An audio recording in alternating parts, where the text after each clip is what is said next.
Welcome to Ellie Goldsmith's Unity Flow podcast. We are exploring a little bit during this new year we've entered already. Now we are in a new month, Chodesh Cheshvan.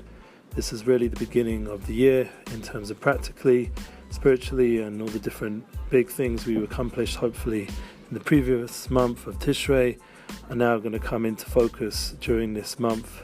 It's much more of a practical application, and it's up to us to really put into action everything we're trying to do in the Unity Flow focus. We have, thank God, moved forward in the United Souls book, A Journey Towards Reunification in Everyday Life, and we are definitely moving in the right direction in terms of the personal branding and everything we're trying to do over there.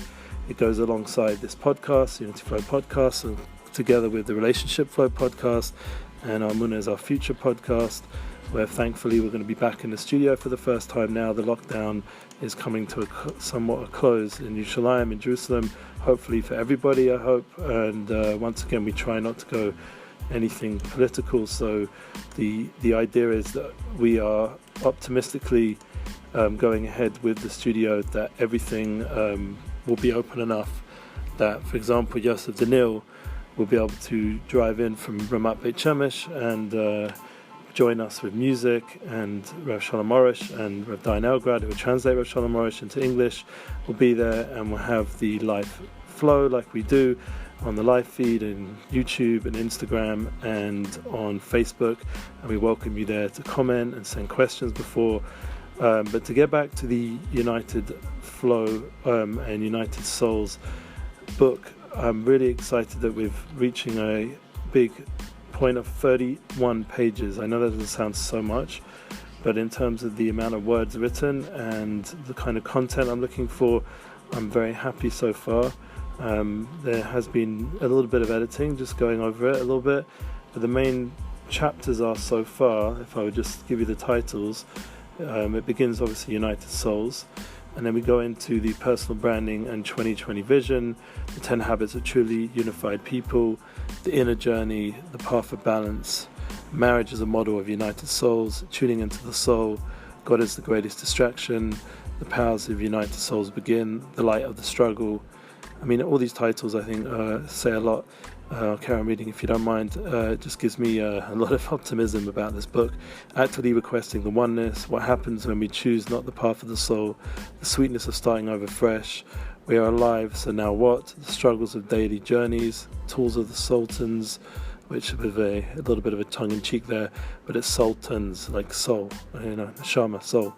Sultans, a broken, wholehearted courage to lead, the cry of soul and fighting the soul flow, fasting with soul, unity and joy are mutual friends, intimacy of unification, when the receiver becomes the true giver of souls, the desire to experience the divine, the absolute of creation and soul, self-awareness and soul awareness. Now what when the noise of chaos is getting louder? I mean, you can see this is like, a lot of important concepts being discussed, and I'm doing it in very short paragraphs, so it gets to the point straight away.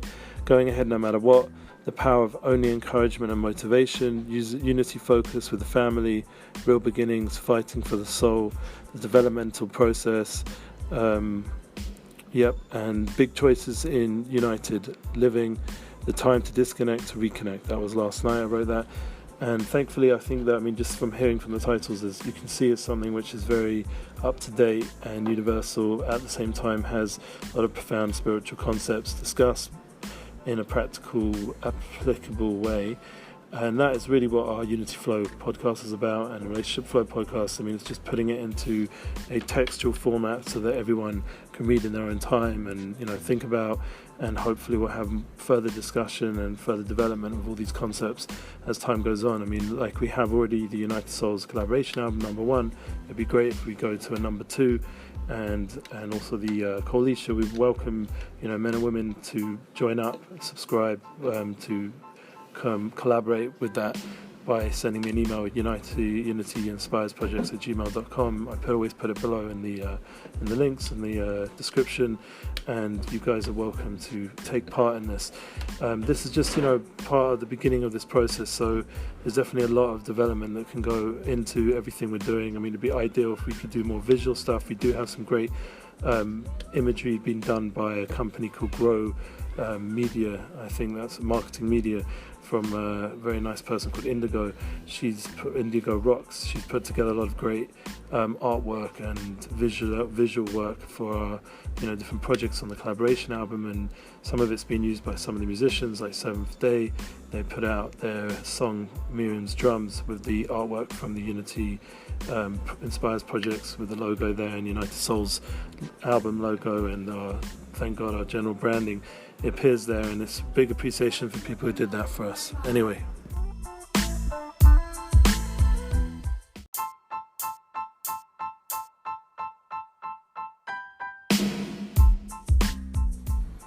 So just to continue, we were just cut off a moment. So we'd like to just go ahead with a optimistic approach to the new year. We are booking artists like Nissan Black, hoping that things will open up and other artists will be able to get moving with. We have a nice list in our Unity Inspires Projects blog, and on our posts with the collaboration albums and the other artists that we've worked with over the years. They're all there, long list, and we would like to help assist them with bookings. Also speakers like Nissan Black as well, Mordechai Ben Avram, and obviously Rav Shalom Arush. We're looking now to create the Emunah tour for online process. Like, we already have Toronto, thank God, interested in going ahead on November the 29th and 30th for some sort of Zoom class just for the Toronto community, and include meetings with the Rav, so they can actually speak to him in person online. It would be obviously ideal if we were able to travel there, which is where I would actually be on my way right now.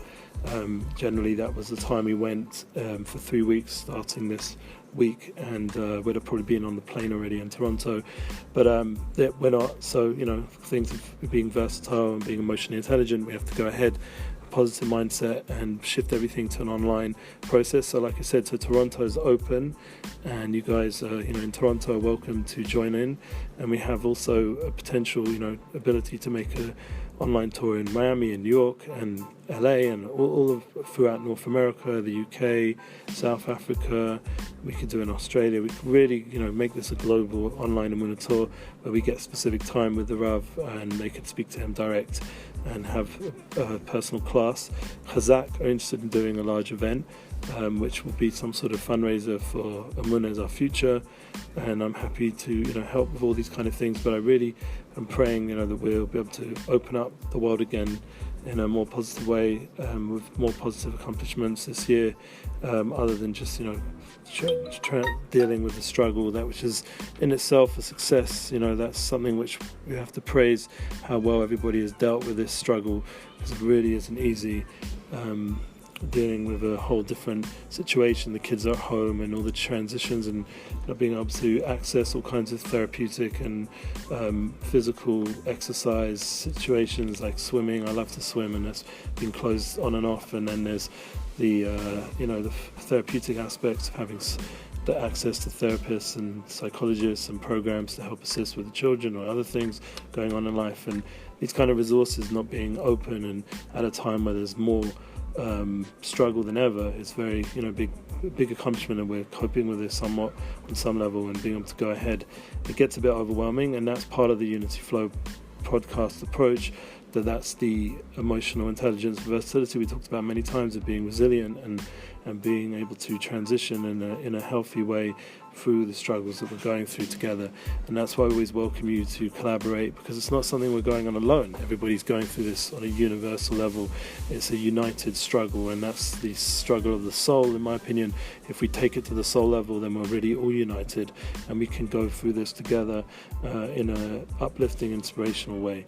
So I'm hoping, please God, to have a lot more good news in the next few days, and hopefully we'll post another Unity Flow podcast, possibly from the studio here, as well as putting on Emunah Our Future podcast, just so you guys get direct access here as well. and we would like to keep putting out more and more positive content.